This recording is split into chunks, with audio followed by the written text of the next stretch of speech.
I said it, I was wrong, and I apologize. A rare apology from Donald Trump for his lewd comments about women. What will he say about it tonight at the debate, and what will Hillary Clinton say? A penny for your thoughts. Should Broward County raise its sales tax? It's on the ballot and on the table for debate right here today. South Florida is spared, but Hurricane Matthew took a big toll in the Caribbean and along the East Coast. We'll look at the damage and the relief efforts. Good morning and welcome. What a week of storms, both literal and figurative, and we will cover it all in the next hour, from the storm over Trump tapes and Clinton's speeches to the path of hurricane destruction. But we are going to begin with a very important decision for voters in Broward County. They have to make on the November ballot whether to raise the county sales tax by a penny. Here is the question as it appears on the ballot. Well, obviously not. That is video of construction and roadways which would be improved. The questions are really two questions joined at the hip, as it were, and both have to pass for the sales tax hike to take effect. All right, so let's break it down. The first question asks voters simply if they want to approve a half-cent sales tax hike for countywide transportation improvements. And the second question asks, very simply, if voters want to approve another half penny for local government infrastructure projects.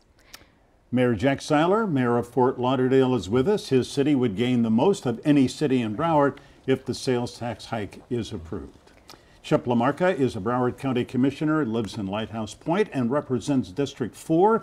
That is much of northeastern Broward County. He voted against putting the sales tax question on the November ballot. To both of you, good morning. Good morning. Great to have you come in. Good morning. We should say Mayor Seiler is on his way to the Dolphins game, has his colors on. Very Is much. that why?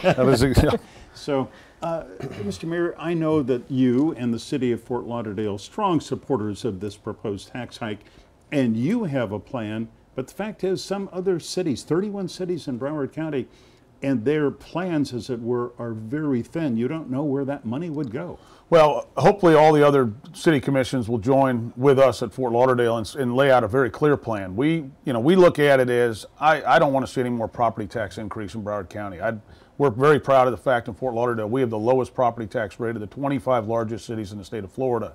So I don't believe in increasing that property tax burden. And so as we look at infrastructure, as we look at transportation, as we look at our needs with climate change, rising sea level, we decided that this was probably the best way to meet those needs. And we have laid out a very clear plan, great leadership by our city commission. Bruce Roberts and Romney Rogers both serve on that board. And we've laid out a very clear plan that people can go and see what those sales tax dollars will go to. Of the $300 million a year, it's going to be apportioned according to population. How much roughly would the city of Fort Lauderdale get? It looks like we're going to be the biggest recipient, obviously, as the largest city in Broward County, but we'd be looking at about $17 million, I believe, and we can bond that and actually do more in terms of infrastructure and transportation. And so our goal is to be able to prioritize the needs of the public and then be able to use these dollars. And like I said, we don't want to see any more property tax increase. We think a 1-cent sales tax, the most equitable way to do it. You know, a lot of the projects, all the projects, I guess, are laid out on a website, so it's all there to see, but there are headlines and there are a lot of questions. And Chip LaMarca, frame out the sort of the headline opposition for this. Well, it's clear sales tax is regressive, and the least among us that could afford to pay that will pay it on everything they buy. It's a 17% increase. Mayor's a constituent of mine, so I want to make sure that I don't have him paying any more sales tax as well. But he brings up a good point. Some of the cities have better plans laid out and going further into the future. My main opposition with this was that to me there's a lack of trust in the voters in coming back in 10 years or 12 years to say we're going to reauthorize this like Palm Beach did with education. As a matter of fact, Palm Beach has the same penny sales tax for education, transportation infrastructure, and they're going to go back to the voters in 10 years, and it's going to sunset. So to me, it's a trust issue to go out 30 years. But wouldn't that be more amenable than having an indefinite pot of money for expenses that are not indefinite? Isn't that a good thing?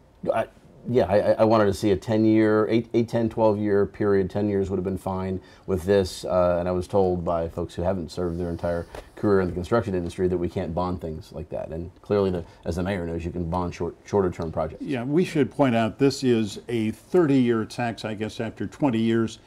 60% goes to the county, 40% goes to the cities. First of all, let me back up and simply say, Mayor Seiler, there is this interlocal agreement, and if this is going to pass, there are these two ballot issues. Right, absolutely. First is for the county, then for the cities, and one can't pass without the other.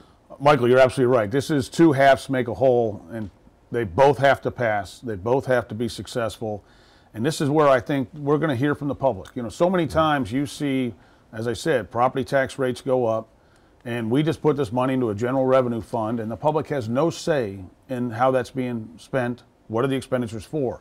This is very clear. The public's going to be able to look and say, all right, if I'm going to have a 1 cent sales tax increase, where's it going to go? Are we going to put it towards salaries? No, I don't want that. Are we going to put it towards something else? So here they'll be able to look at the list and say, do I want a better transportation system? Do I want better infrastructure? Do I want to deal with rising sea levels? And so in Fort Lauderdale, we've even laid out seawalls and things like that where we're going to show them. Your plan is specific, but Chip LaMarca, I have to say, the oversight of this money, even though I think Mayor Seiler in Fort Lauderdale has laid out how it would be good oversight, but overall, the oversight of this money, how's it going to work? Who's going to see that the money goes to all these good ends? So there is a non-elected board that would be appointed. One of the things that would give me a little more comfort with this is an organization like Tax Watcher, a nonpartisan, independent organization to look at the tax dollars. You bring up some great points. How do we know what other cities, 31 cities, one with as few as 38 residents? Yeah. So if Hallandale Beach comes in and says, well, we want to build a new fire station, that would be permitted under this, but there are going to be some requests that go to this board, and who knows whether the board, are they going to just rubber stamp it, or will they really seriously examine Well, there is a list of approved expenditures. Public infrastructure, transportation, other things. Certainly you can get into things like baseball fields or police cars, but to me something that's going to be a 30-year tax should be something that's going to last 30 years. It's not just Correct. operating So expenses. here's It has to be capital. We're not talking about operating expenses. We're talking about capital improvements. And let me say this for the record, and Chip and I have been friends for years. I have a lot of respect for Chip LaMarca, but I think the problem is that the cities waited so long for the county to do something that we all of a sudden had to do this ourselves, finally got the county to join us, and now the county and the cities had to throw this together. I'm delighted by the fact you're covering this, because here we are a month away from the election, and there's been no attention brought to this issue. All right, so here are a couple of numbers, and correct me if I'm wrong, but it looks like the bulk of 27%, which is the bulk of a portion of this, goes to parks. But, okay, 9% for water and sewer projects, 13% roads and bridges, 17% for government buildings, add another 10 for government vehicles, and 27 for parks. But parks are paid for by property taxes, presumably, and so the fewer dollars are going into some of what looks to be the biggest needs. Well, no, if you look at it, we are addressing the biggest needs. Like in Fort Lauderdale, one of our biggest issues is, as I keep mentioning, this climate change issue. I mean, this is a massive issue. Miami Beach has been dealing with it. Now we're able to specifically lay out, okay, this is a priority. So this oversight board that Chip mentioned and you all mentioned is going to have the ability to look at these specific percentages are not locked. These are the discussions what's currently out there now. But in Fort Lauderdale, we have a very successful park system, one of the top 100 in the country. I think you'll see more of these dollars being used to address infrastructure needs. And we are probably the biggest beneficiary of the transportation side of this with the county, because you got the wave, we've got our sun trolleys, we've got our water trolleys. We need this to make sure we can move people around. The dynamics in South Florida changed years ago. It used to be, how do we move cars? Now it's how do we move people? All right, well, we want to come back. The WAVE is the light rail system. It's been talked about for as long as I've lived here, I think, so we want to hear more about that. Stay with us, we'll be right back.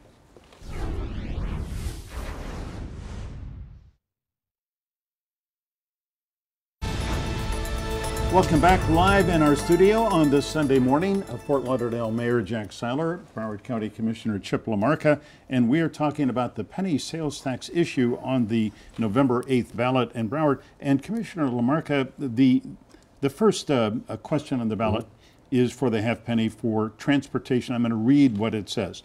For countywide transportation system to reduce traffic congestion, develop rail and enhance bus systems, improve roads signalization, develop safe sidewalks, bicycle pathways. Boy, that's a wonderful list of things to do. But just the wave system alone, the light rail system, could use every cent of this money to succeed, and it's going to be expensive to operate as well.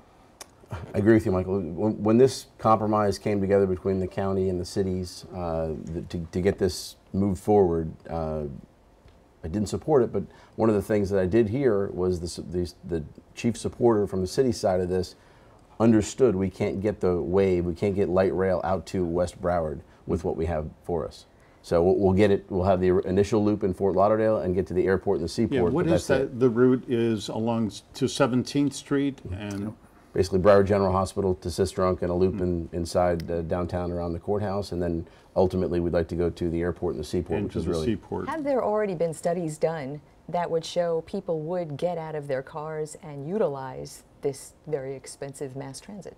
Downtown, yes, and I would say that in conjunction with the coastal link on Tri-Rail, if we run passenger rail down the FEC, people from Deerfield or Hallandale could get anywhere along that corridor to downtown, for example, and do business, and then get on whether it's the Wave or the Sun Trolley or other modes that are not their own car, which would be helpful.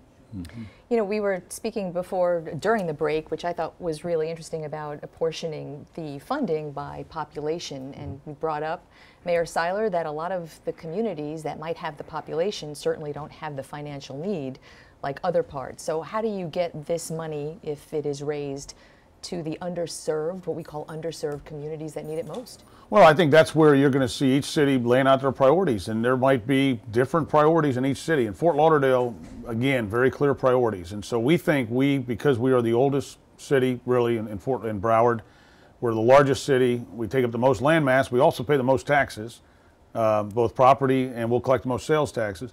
We have been very out front in terms of this is where the priorities are. I can't speak for 31 cities, but I will tell you, I've worked with a lot of good mayors, a lot of good commissions from all over Broward County, and we have been prioritizing, we are emphasizing that between now and Election Day, even lay it out clear and more, more direct how these dollars are going to be spent. But I think we can't put our head in the sand and say, you know what, we're going to solely rely on property tax to get us out of this transportation nightmare in South Florida. We have a transportation issue in South Florida. We have had it. And you guys have had debates, whether it's MDX or Sawgrass or wherever, you've done some great shows on it. But at the end of the day, we think that we're just going to tax property owners as the only way to get out of this transportation issue. That's not right. 30% of this tax will be paid by visitors. 30% of this tax will be paid by people that are using the resources, using the roads, using the transportation infrastructure, that right now don't pay any tax because they're only in here visiting for a period of time. Well, when I look at 15 million visitors in Broward County, I think it's pretty fair and reasonable that perhaps 1 cent of the sales tax that they pay is going to pay for the transportation that helps them move around South Florida. So is there any kind of backlash from the business community, afraid that making their products more expensive might hurt their business? Well, it's interesting you say that, because we have been out talking with the chamber, talking with the workshop. We have received support, and I think Chip will acknowledge this, from all across Broward. I think what's happened is good public servants have teamed up with people that believe in what's best for South Florida. And they've kind of put aside all the partisan stuff and said, look, are we really just going to tax our way out of this on property taxes? Are we really going to put that burden on property owners? Or are we going to start saying, look, most of the state has a 7-cent sales tax. Yeah. Miami-Dade does. We're at 6 cents. We're actually, I think, one of 5 or 6 counties left that still has a lower one. We go one more penny, and those dollars can be used to help people enjoy South Florida, improve the quality of life, move people around South Florida. And like I said, teaming up with the county with the transportation element, this was a huge compromise. I mean, the relations between the counties and the cities have been difficult. Chip and I have always had a good working relationship, but board to board, there's been some tough battles. Yeah, there has been friction. I think we've all seen it.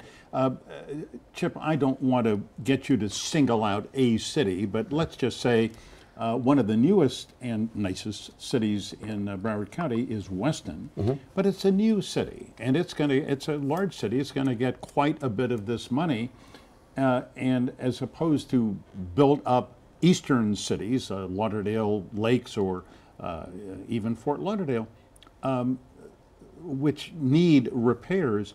What's the rationale for a place like Weston, and why does a wealthy western city like that need the same amount of money? You know, Michael, I can't give you an answer on that. The folks who made the Well, population. we should have Mayor Sturmer here to answer that. Yeah, the ones that made the population, the measuring factor, you know, can answer that. But I would look at this and say that this is a 17% sales tax increase. It was prior to this when the cities had a 1% and the county had 0.75%. That was a 29% increase. You know, transportation is dealt with differently around the country, and we've all traveled and we've all used systems that are impacted by visitors and that are paid for in one way or another, whether it's bonded or whether it's a sales tax. We have one of the lower for the larger counties in the state, but there are not too many that have a 7%. I mean, Miami-Dade, Palm Beach did it for 10 years in schools. Excuse me, anecdotally, what do people in Lighthouse Point, if they see you at Publix or something, what do they say to you? I'm against it, or I'm for it, or there's a lot. There is a significant amount of opposition, even our local government. I mean, we did as a city. The city came up with their plan, as did Fort Lauderdale and the other 31 other cities. I look at I've struggled with this because I look at some of the things that Glenna pointed out, and whether it's fire stations or other things, and we struggle because we want to do a project. If the dollars aren't there, or the federal or state grants aren't there, we have to figure out how to do it. So you're feeling ambivalent about it, and Mayor Sadler is all for it rather than property tax. Gentlemen, thanks for coming in. Thank you. Appreciate your time. Good luck at the Dolphins game. Let's go Dolphins. How about good luck to the Dolphins? Yeah. All right, up next we take this and so much more to the roundtable. Stay with us.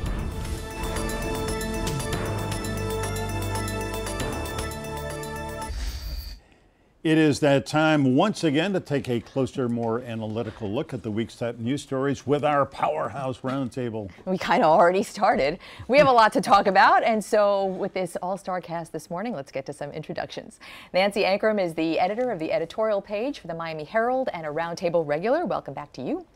Mark Caputo, another roundtable regular, Florida correspondent for Politico, and writes the daily Political Florida Playbook, which arrives early each morning in your email.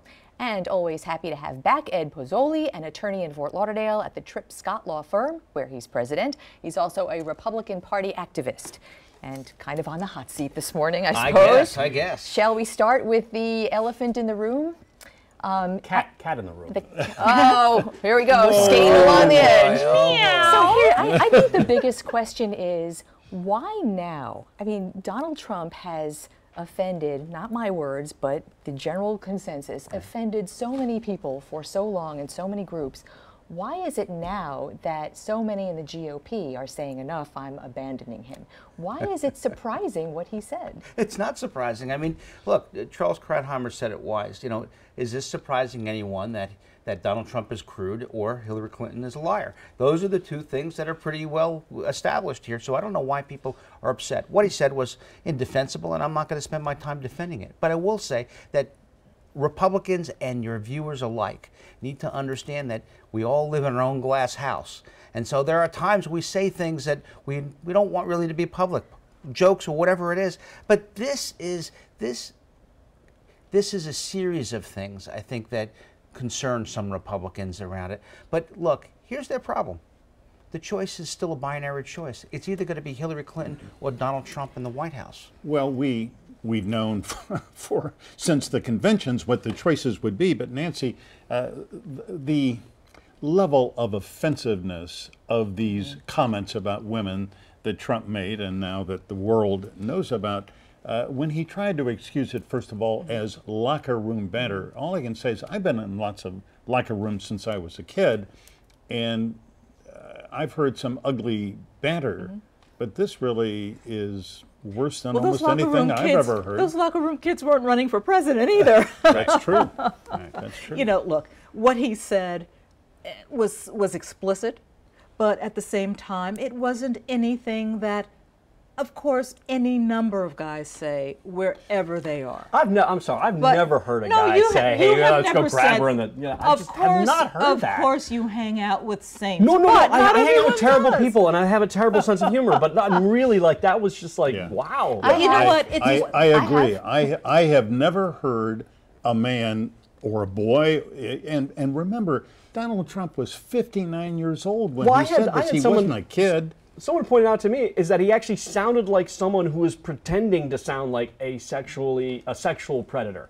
Like that it sounded so absurd and over the top, and he used such stilted and weird language, it almost didn't sound real. But here, let me tell you, for those of you who aren't women, this is not an unusual thing. It's not. Right. However horrific you think that is, it's not an unusual thing. But here it is. It's not about sex. It's about power. It's a power play. It's about sex. It is about power, but it's also about his long pattern of behavior that has been well known. Entitlement. That has been accepted.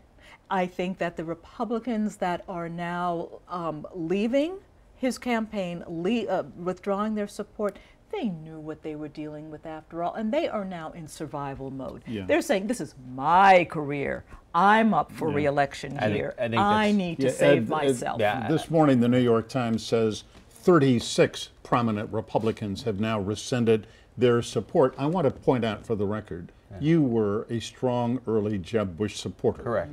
And so Donald Trump was not my choice originally. And Donald Trump was not, but you signed on with him. So I just simply have to ask you, I mean, after these remarks, are you still there for Trump? Will you vote for him?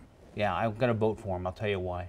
The alternative just isn't there. As crude as I think the statements were, and I have 2 daughters, but I empower them to make right decisions because I can't be with them all the time, and I want them to protect themselves from whatever the world brings them. But here's the point. The alternative is Hillary Clinton. And Republicans need to remember that this is somebody, the WikiLeaks dropped. I got to tell you, there's no coincidence that this tape dropped the same time the WikiLeaks issue dropped. Her speeches to Wall Street came out about wanting no borders, open markets, all those things antithetical to what Trump is talking about. And so you have a choice in this election. You have a crude person. Put that aside. You have someone else who lies. They have 2 different visions of what America should be. Those visions still need to be talked about and focused on because the person who lost his job because a job was outsourced overseas, or someone who is a victim or is, we feel travel in fear because of ISIS. Those are things that are impacting us today. Whether or not he said a crude joke or whether or not she did something in front of Goldman Sachs doesn't matter. The issues matter here. His vision of America goes beyond these issues. It goes to an issue that demonizes people because of their skin color, demonizes people because of their religion, is a very divisive and divided vision of America. And people need to, especially the undecideds, believe it or not, they still exist, so need to take that into account. Here's the question. As you just demonstrated, people who are never Hillary are going to vote for Donald Trump. Right. People who are never Trump are going to vote for Hillary Clinton. Right. Mark, what does the events of this weekend, be it the bus tapes or the Clinton speeches, do to the people who are still undecided? I think to Ed's point, the WikiLeaks stuff has gotten less attention. However, there's also a possibility that we could be the victim of a Russian disinformation campaign. Right. We don't know if those emails, how true they are. Clinton campaign's not playing. To answer your question, I don't know. 36 or however many congressmen and senators withdrawing support actually has to mean something. But I think the most interesting senator is Marco Rubio. He got amazing cover from the storm, if you think about it, because he was touring storm damaged areas over the weekend and really hasn't done much beyond condemning the remarks. Marco Rubio has condemned these remarks, said they're unacceptable and offensive, but he has not withdrawn his support for Trump, but his support has always been tepid, lukewarm. Didn't even really want to appear with him. Right. And I think that is another politician who has, his finger in the wind. I need to hedge my bets here. It's not, Rubio did not invent that. However, his is he's perfected it, though. He has perfected it. Much more explicit. But let's not miss the point that the Trump candidacy isn't really about Trump. It's about an anti-establishment movement. So what you're seeing is some establishment Republicans pushing against him now, but you're still seeing a strong rank-and-file anti-establishment movement that still permeates both Republicans and Democratic parties. Well, we don't know how it's going to play in November. I think the strongest argument for Trump is he is an agent of change. Right. And Hillary Clinton has been an establishment figure for 35 years. But still, so a Republican described it to me this way, that this election is like choosing between Godzilla and Mothra. I think that's right. You can figure out who's who. But the reaction from women has been remarkable. Women are like 53% of the electorate. You figure, you know, a big portion of them already, there was already a gender gap that's going to solidify. And if this peels off just enough men, it's lights out for Donald Trump. Yeah. You know what? I mean, I would like to just debunk that false equivalency understatement of the day. Of, you know, Dracula versus Mothra. That is a false equivalency when we do have a candidate who, yes, represents the establishment, but is also within the bounds of that establishment, within the bounds of understanding the Constitution, within the bounds of having experience. Well, in defense of the analogy, Mothra is actually a heroic character in the Godzilla vs. Mothra I like Mothra, you're right. So there we go. And she's also a female character. Was that the one with the twins? No, I'm not quite Ed Pizzoli, Ed, give us your best advice. If you were going to take Donald Trump aside tonight, beat him over the head, and say, at this debate, you, either by the moderator or somebody in the audience, it is a town hall, are going to be asked about this. Yeah. What would you say, Donald? Here's your response. Here's the way to go. Contrite, remorse, contrite. He needs to come out and lay his heart out. Didn't he do saying, that? He did. Nah, I think he needs to do it. Look, a lot of people are going to be watching this now. The second debate now may actually have more views than the first debate because of this. So I think it's important that he set the record straight on this, speak from his heart without going to about, Bill Clinton or anything else. Without going to Bill Clinton and without avoiding rising to the bait, which he's done before, which, you know, is probably not the best way for him to spend his time tonight. So he comes out and then he moves on to the issues and talks about vision for America. I think that is where, that's the whole thing. That whole thing's being hazed in this back and forth over what she did, what he did. Yeah, all right. Well, we'll find out. Anyway, everybody, hold your thoughts. We have much more to talk about, and we'll be back with more Roundtable in just a minute.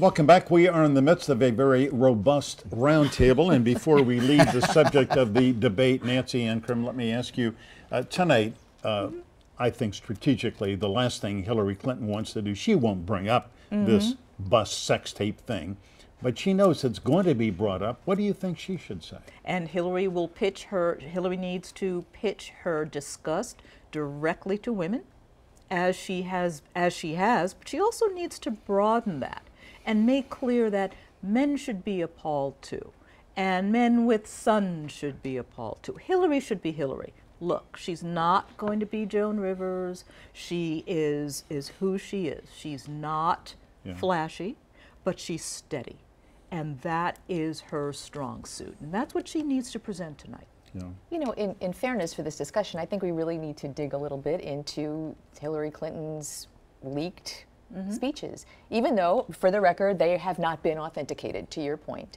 But there are things that are in those speeches, if they are, particularly the private voice and the public voice, that really concern people. Right. Yeah, well, I think what you're referring to is that, and I can't quote it directly, that she has allegedly, essentially said, hey, I have to say one thing in public and the other thing in private. And this is the opportunity for Donald Trump to drive the narrative home that you're talking about, which is she doesn't tell the truth. Now, that's incumbent on Trump to be disciplined and to be practiced and steady, and he has bragged about not practicing. So who knows if he's going to bring it up or not. But how, I mean, Ed, isn't that what politicians and people in elected office do? We as voters do not know everything that goes on in private meetings.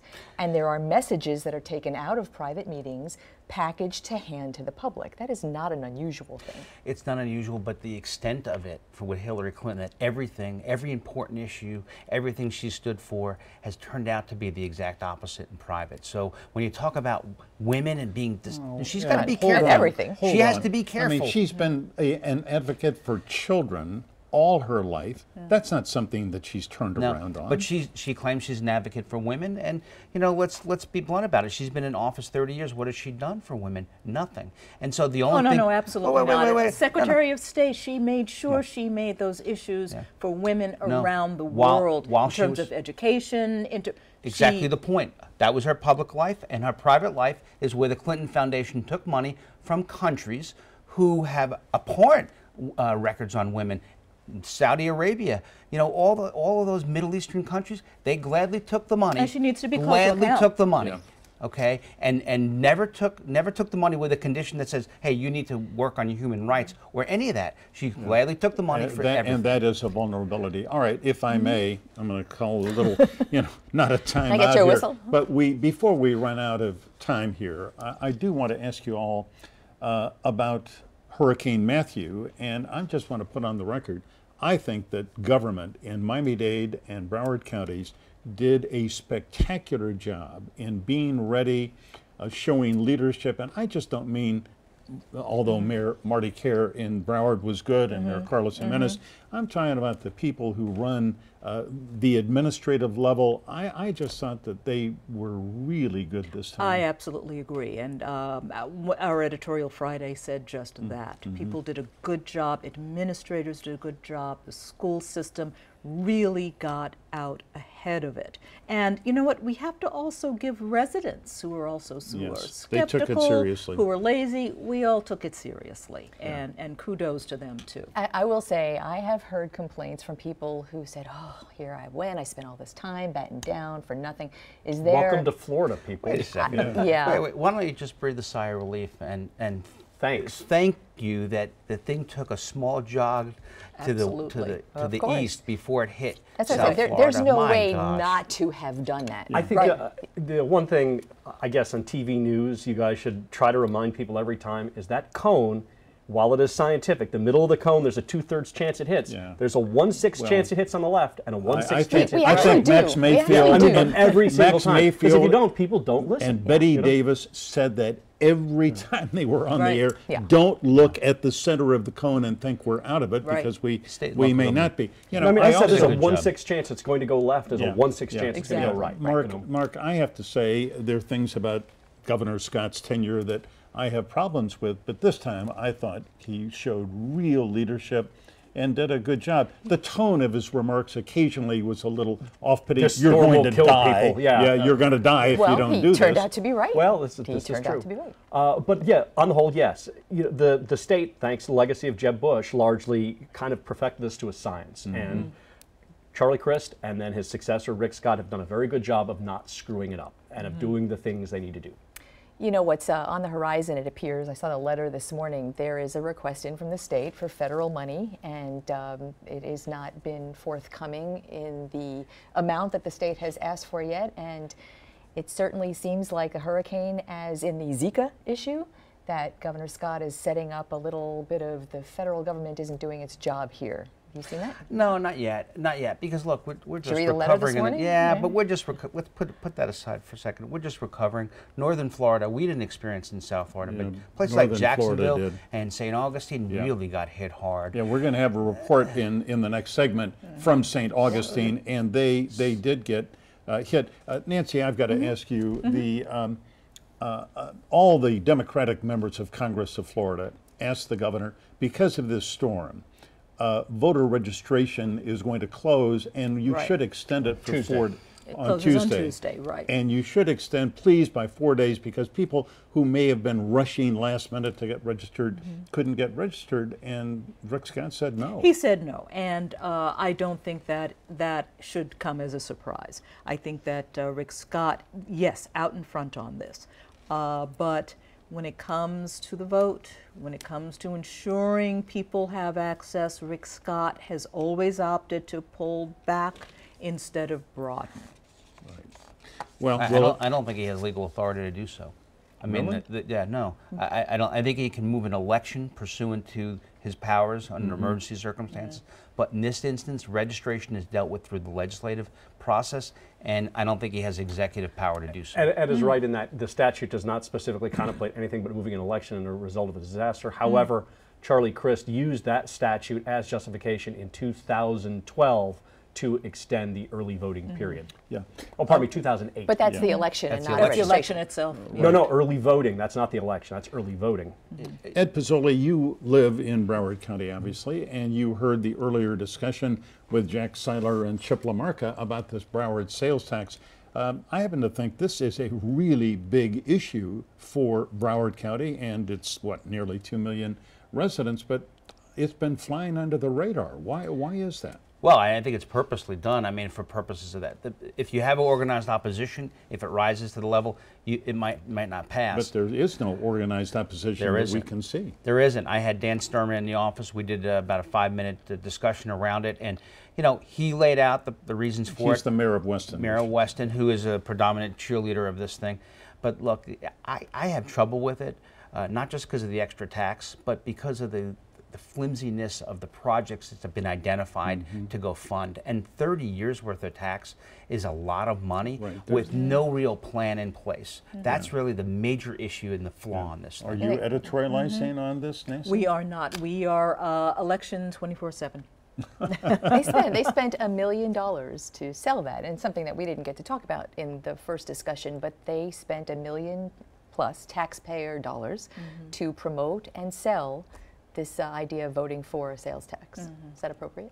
I would imagine that the lobbyists who represent the special interests, who are going to be able to do a lot of the building as a result of the sales tax, are very happy about it. Yes. Sure. All right. Thank you all. A great roundtable. Love having you come in and come back soon. We'll invite you. Thanks. All right. Coming up soon, next, I should say, South Florida is clear from Hurricane Matthew, but many other parts of our state are not, and parts of the country. We will have the latest from our crews in North Florida and in Haiti, who are dealing with the disaster.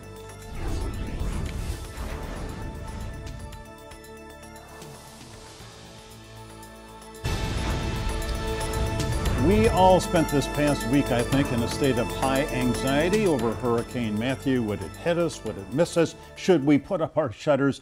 Well, thankfully, we were spared in South Florida, but other areas around the state and the Caribbean were not so lucky. In this state, St. Augustine was one of the areas in Florida hit hardest by Matthew. Our crews are there, and that's where we find Local 10's Michael Seiden today. We're just outside St. Augustine, and what a stunning sight. I know it looks like I'm standing in the middle of the beach, but this is actually a portion of A1A that was washed away by that storm surge. You can see where the road picks up down there, but really some amazing devastation out here. And also, I want you to look down the beach. You can see cleanup crews. They've been out here since sunrise. They're trying to restore power. In fact, right now they're actually working on a broken water main. Now, we've also seen some heartbreaking sights, a lot of homeowners coming back for the first time assessing the damage. But we did speak to one man who says he was one of the lucky ones. By the grace of God, he must have had his hand over our house. Not a scratch. Of course, it was built to withstand a hurricane. And here's one of the big reasons why we don't have power in this area. You can see this transformer just toppled from that storm surge, but also want to show you some of these beachfront homes. You can see just walking around here, we got to be really careful because a lot of rocks, a lot of debris. We don't want to step on nails, but homeowners for the first time coming back and seeing this devastation. Take a look at this home as we take you a little bit closer and you go in there, you can see that living room now just full of debris, really just a mess in there. And then I want to take you around this side of the house, and you can see this used to be the bathroom. You've got the toilet there, also the bathtub. Now, it's a good thing that the homeowners here, they did evacuate, but for the first time, they're getting a chance to come back here, so we're not even sure if they've even seen this devastation. We're just outside St. Augustine. I'm Michael Seiden. Back to you. Michael, thanks. In Haiti, the hurricane left widespread devastation, especially in the remote southwestern part of that country. They were hammered. Some 400 people were killed. That is just the latest estimate. Fears are that the death toll could be closer to 900. Local 10's photojournalist Ismael Lewis flew to one of the hardest hit areas, Jeremy, capturing these heartbreaking images. You can see, if you look closely, roofs torn off, homes flattened, cities in some cases flattened. Piles of debris lining the streets all over this country. People say they were warned to leave before the storm came, but they simply had nowhere to go. Aid workers from other countries as well, including the U.S., they are still trying to reach, at this point, the worst hit areas. We are hearing pleas from the victims there in Haiti for help, and South Florida is responding. Miami Fire Rescue is accepting canned food and other needed goods at all 14 of the fire stations across the city of Miami and in Miami Gardens as well. A hurricane relief center has opened at a warehouse on Northwest 168th Street and 33rd Avenues. Boxes filled with canned goods, paper diapers, clothes, and other things are already starting to pile up there. Miami-Dade Mayor Carlos Jimenez and Commission Chair Jean Monestime, they spent Saturday all day in Haiti. They were in meetings. We understand they met with the Interior Minister, they met with officials from the U.S. Embassy, and they saw American first responders who were there for the effort. We caught up with them at the airport when they returned. The mayor said that Haitian leaders had informed them that they do have enough food and enough water supplies, and what the country really needs is money. What they need is an infusion of money to organizations that will then give direct aid to people, so that not only will the aid be helpful in rebuilding, but also the aid will be helpful in rebuilding their economy. And we here have gotten so many requests for this information right here. Anyone who wants to help, to donate, do anything to help Haiti, all you have to do is log on to local10.com to see which items are needed most and where to drop off donations or to send a check. Hope you do. All right, still to come, my personal perspective about the way local and state government responded to Hurricane Matthew. You might be surprised.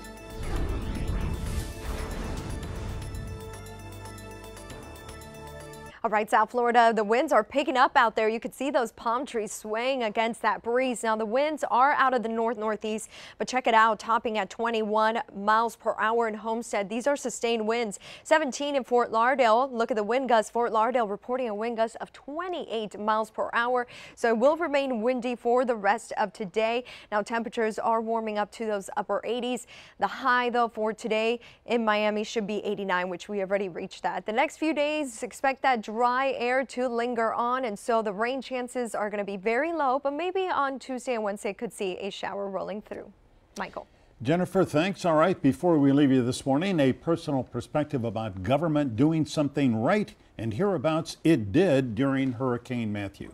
Miami-Dade and Broward counties had a firm handle on the threat posed by the hurricane. The cities were ready too. Everyone was steady, competent, and prepared. Yeah, the politicians did okay, but it's the government workers who were, I think, outstanding. Not just talking about first responders, God bless them, they're always good. I'm talking about the people who drove buses to the shelter workers, the city and county administrators who worked 24/7 to make sure that every base was covered. These are the people who make government run, the ones we often disdainfully call bureaucrats. Well, 3 cheers for the bureaucrats who watched over us during Matthew.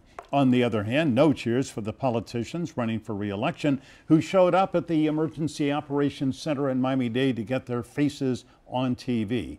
I'm glad to say there was no grandstanding at the Broward Emergency Operations Center. The only elected official there was the guy, well, that is Sheriff Scott Israel. Mayor Marty Kerr was there too, helped by the Emergency Operations Manager of Broward County. I spent a long day Thursday at the Broward EOC, and it restored my confidence in local government, really local government. We're all too ready to say the government just doesn't work anymore, that it's dysfunctional. Guess what? In Broward and Miami-Dade over the last few days, it functioned just fine. They got it done. Thank goodness neither they nor we were put to the ultimate test of coping with a direct hit from a hurricane, but they were even ready for that. So, ladies and gentlemen of South Florida government, thank you for a job well done.